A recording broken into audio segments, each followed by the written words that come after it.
দেশের ৬ অঞ্চলের উপর দিয়ে ঘন্টায় ৬০ কিলোমিটার বেগে ঝড় বয়ে যেতে পারে বলে জানিয়েছে আবহাওয়া অধিদপ্তর।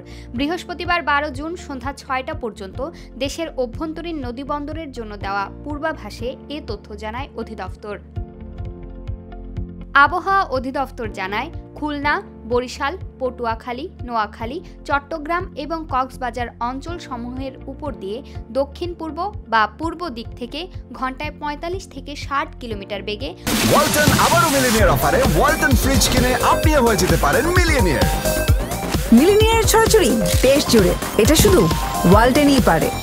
অস্থায়ীভাবে দমকা বা ঝড়ো হাওয়া সহ বৃষ্টি বা বজ্রবৃষ্টি হতে পারে। এ সময় এসব এলাকার নদী বন্দরগুলোকে ১ নম্বর সতর্ক সংকেত দেখাতে বলেছে সংস্থাটি।